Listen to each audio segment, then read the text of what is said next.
This week on Jerusalem Dateline, Israel warns the world against renewing the Iranian nuclear deal. Will the U.S. and others listen? And 1 year after the U.S. pullout from Afghanistan, the country becomes a terrorist sanctuary. Plus, could building on ancient biblical ties be the answer to Middle East peace?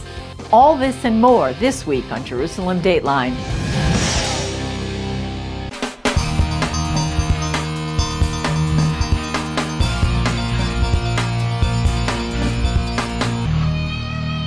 Hello and welcome to this edition of Jerusalem Dateline. I'm Julie Stahl. Israel and Arab countries are bracing themselves as world powers seem set to re-enter the 2015 Iranian nuclear deal. As CBN News Middle East Bureau Chief Chris Mitchell reports, some fear the negative impact it's likely to have on the Middle East and beyond. Israeli Prime Minister Yair Lapid is still urging the U.S. and other nations to stay away from what he calls a bad deal. It would give Iran $100 billion a year. This money will not build schools or hospitals. This is $100 billion a year that will be used to undermine stability in the Middle East and spread terror around the globe. His remarks to foreign journalists came as both sides reported progress in the talks. In our eyes, it does not meet the standards set by President Biden himself, preventing Iran from becoming a nuclear state. Former Israeli ambassador to the UN, Danny Danon, calls it a shameful moment. When President Biden was elected, he said clearly that he will make sure that the new agreement will be stronger and longer. What we are seeing today is a weaker and shorter agreement that will actually allow Iran to continue with their nuclear ambitions. It will be dangerous for Israel and for the region. The U.S. and other world powers first signed a nuclear deal with Iran in 2015. 3 years later, then President Trump withdrew. Since then, Iran has openly broken the terms. 16 months ago, the EU began trying to revive the agreement. They want to sign the agreement and to say we finished with that. But that's not the case. That's why together with our allies in the region, we will have to stand strong against Iran and prepare ourselves for every option. Reserve Brigadier General Yossi Kuperwasser says Russia, China, and Iran would benefit from such an agreement. From a global point of view, this is a very dangerous development because it means that all the three main powers that want to change the global order are making progress in their efforts because they understand that there is an American weakness. Danon feels a deal would put Israel in a challenging position and believes the U.S. is taking advantage of Israel's political situation. With upcoming elections and what Danon calls an inexperienced leader, he believes the next government would need to do three things. First is to isolate Iran. Second is to call for more sanctions. And third is to build our military capability. So if we will have to take care of this threat ourselves, we will have the means to do it. Despite political differences, Danon maintains when it comes to Iran, Israel will be united. Chris Mitchell, CBN News.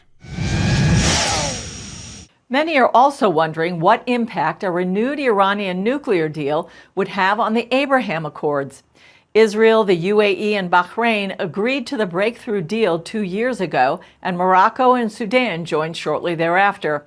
Now the UAE has announced it will upgrade its ties with Iran and plans to reinstate its ambassador to Tehran for the first time in 6 years. The UAE's foreign ministry said in a statement that the move is in line with UAE efforts to strengthen relations with Iran and achieve the common interests of the two countries and the wider region. Former Israeli ambassador to the UN, Danny Danon, told CBN News about his concerns regarding the accords. You know, the accords are very important. We will continue to cooperate with our new allies. But I think it shows that when the U.S. is not strong, you know, the allies of the U.S. might look for others to depend on them. And that's a problem. And I think we might see more nations actually starting to develop some kind of a relationship with the Iranians because they will feel that the U.S. is actually not supporting them. I think it's a bad message for the region. You know, we need to be together. We need to fight evil together. And we should not allow those countries to start to think about other options in the region. On November 1st, Israelis will head to the polls for the 5th time in less than 4 years. CBN News visited one of the events heading up to the election, the primaries for Likud, Israel's largest political party. Welcome to Israeli democracy. This is the Likud primary, almost like a carnival atmosphere, where a number of candidates are running for 25 spots on the Likud list for this upcoming election on November 1st. More than 36 political parties like the Likud either hold primary elections to determine the list of candidates, elect candidates through their institutions, or appoint them through the party leadership. When the list is chosen, those candidates will qualify for the Knesset based on the number of seats the party wins in the election. For example, if a party wins 7 seats, the first 7 people on its list get those seats. CBN News talked with Jerusalem's Deputy Mayor Flor Hassan Nahum and a candidate vying for a spot on the Likud list about the importance of November's election. Unfortunately, we're getting attacked left and right.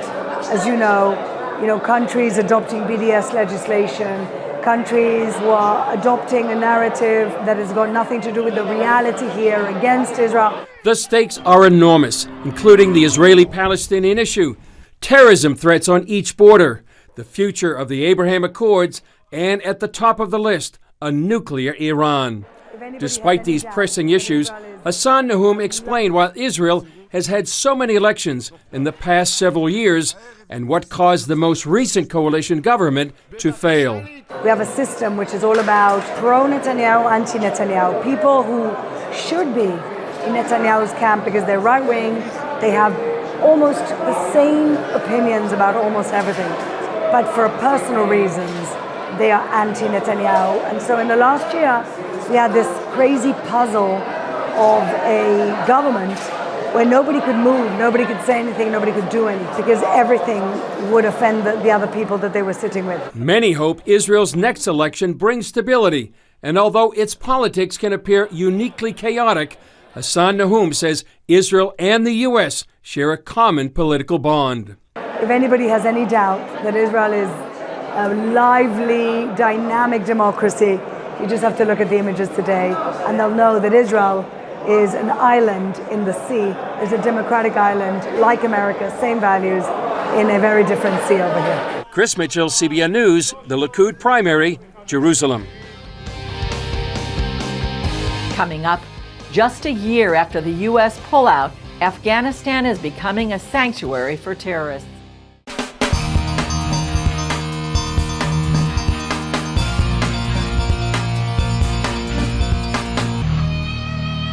A sanctuary for terrorists.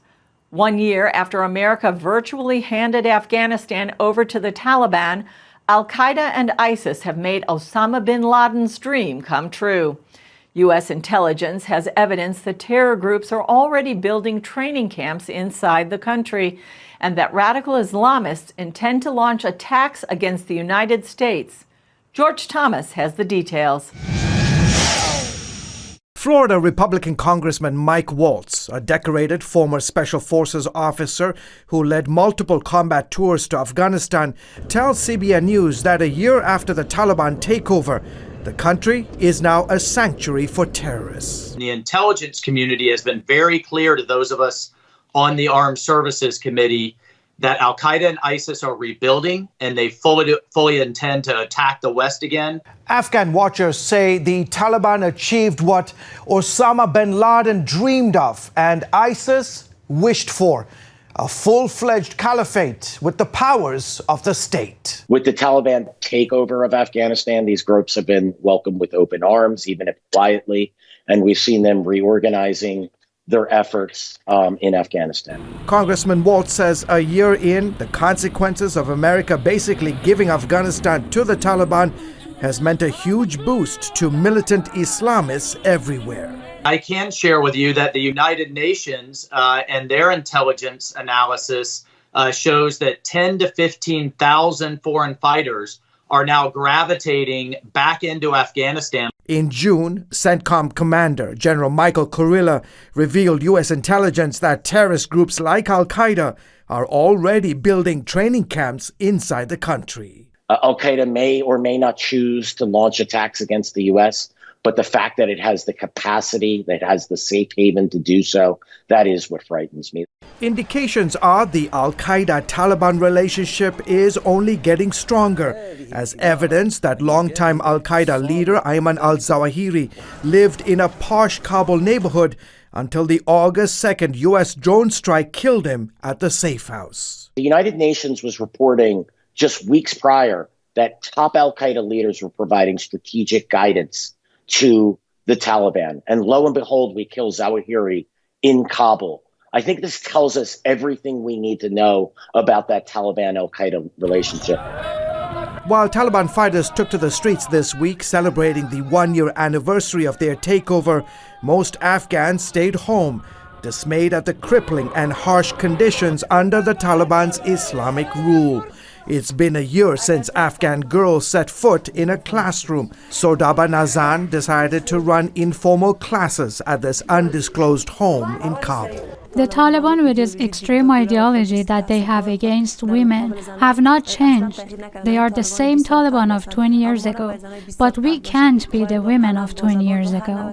We have to continue our struggle with the pen and our voices. Women are banned from government jobs, forbidden to travel alone, and have been ordered to cover up. Afghanistan as a whole is being denied the benefit of women and girls' contribution to society. Meanwhile, the country's economy is in tatters, and 97% of the population has fallen into poverty, with reports of widespread starvation. On the one hand, the economic situation is difficult. On the other hand, security situation is getting worse day by day. We still witness the same explosions and suicide attacks we used to witness in the past. A year under Taliban rule, and there's already talk of Afghanistan becoming a failed state. The future is very bleak. We see this as a precipice, and we are driving towards the precipice without even a safety belt on. George Thomas, CBN News. Up next, the Cyrus Accords. Could building on an ancient biblical relationship be the key to Middle East peace?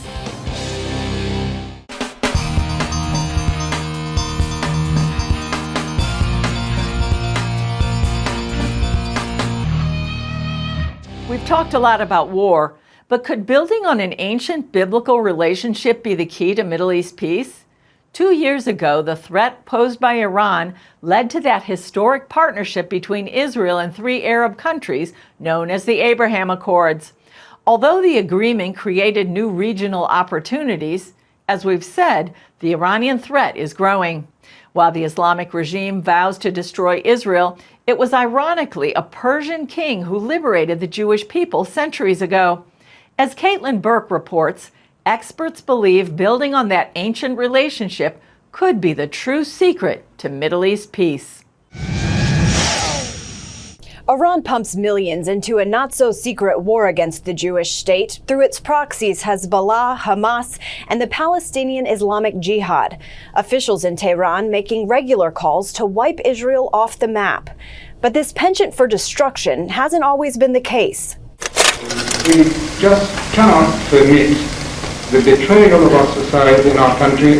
It's hard for Americans in 2022 to imagine what Iran was like when I was born in Tehran myself. More than 40 years ago, Iran and Israel shared a mutually cooperative relationship, the two countries working together in areas like economic development, agriculture, and healthcare. CBN News national security contributor Eli Kohanim experienced that partnership firsthand. My own father had conducted business with an Israeli company where he had brought in Israeli water engineers who were already at the time the most advanced in the world. That relationship turned hostile during the 1979 Islamic Revolution when Ayatollah Khomeini took power. 4 decades later, the Abraham Accords proves partnership between Israel and its Arab neighbors is possible and even profitable. Now, some former State Department officials believe the natural next step could involve the Iranians themselves. So people see the benefits of deals like the Abraham Accords that their neighbors are reaping. So they see the new jobs, the healthcare benefits, the economic benefits, and they're asking themselves, well, why shouldn't we get some of those benefits of cooperating with Israel? And there are protests going on right now, and that's why speaking out in support of them is so important, and why offering them, an opportunity, to say you don't have to be a pariah, you don't have to be isolated, and a deal like this could come to be. As far-fetched as a partnership between Iran and Israel sounds, former U.S. Deputy National Security Advisor Victoria Coates and former advisor to the U.S. Representative for Iran, Len Khodorkovsky, say it's not just possible, it's the inevitable path to peace in the Middle East. 75 years ago, if I told you Germany, Japan, and Israel would be three of our greatest friends and democracies and capitalist partners and huge economies, you would have told me I was crazy. It's simply impossible to imagine. Yet here we are. The two proponents have dubbed this potential peace deal the Cyrus Accords. Cyrus the Great, who was a Persian king that liberated the Jewish people from Babylon and allowed them to go back to their traditional homeland and build their temple. He even financed the rebuilding of the Jewish temple in Jerusalem. That act of inclusion and tolerance, has always been held up as an example of what is possible in cooperation between people of different faiths but similar morals and values. To get here, Coates and Khodorkovsky admit the current Islamic regime will likely have to go. And it may surprise you who they think could help make that happen. Well, curiously, the answer may lie with none other than Elon Musk. Was not expecting you to say that. Elon's been in the news a lot recently, but one of the things that he has done is deploy a satellite-based internet service, which is called Starlink. Liftoff of the Falcon 9. Operated by Musk's company SpaceX, Starlink consists of a network of more than 2,000 private satellites. It's touted as being able to offer high-speed internet anywhere on Earth. Bringing in uninterruptible and uncorruptible internet access that would not make its users targets, but rather allow them to communicate with each other, because that's the way the regime has stayed in power, is they literally will cut off the internet for days at a time and prevent people from communicating. And if they can communicate, they can coordinate. In February, Musk was able to provide internet access to Ukraine, even as Russia attempted to jam all signals, a move Ukrainian military leaders say has kept critical lines of communication open. The people of Iran want to live in a free and democratic country. And what the United States and Western powers need to do is to support the Iranian people in their quest for freedom. We shouldn't wait until the day after the regime is gone. We should think about that day right now and prepare for that day. Build those people-to-people ties, build business ties, create cultural connections. Work on practical projects that could potentially be, turned on the day after the regime is gone. Coates and Khodorkovsky agree it's ultimately up to the Iranian people to take back their country. And amid reports of growing unrest, they believe that day could be coming. Caitlin Burke, CBN News, Washington. Still ahead, CBN's Operation Blessing helping Ukrainian civilians.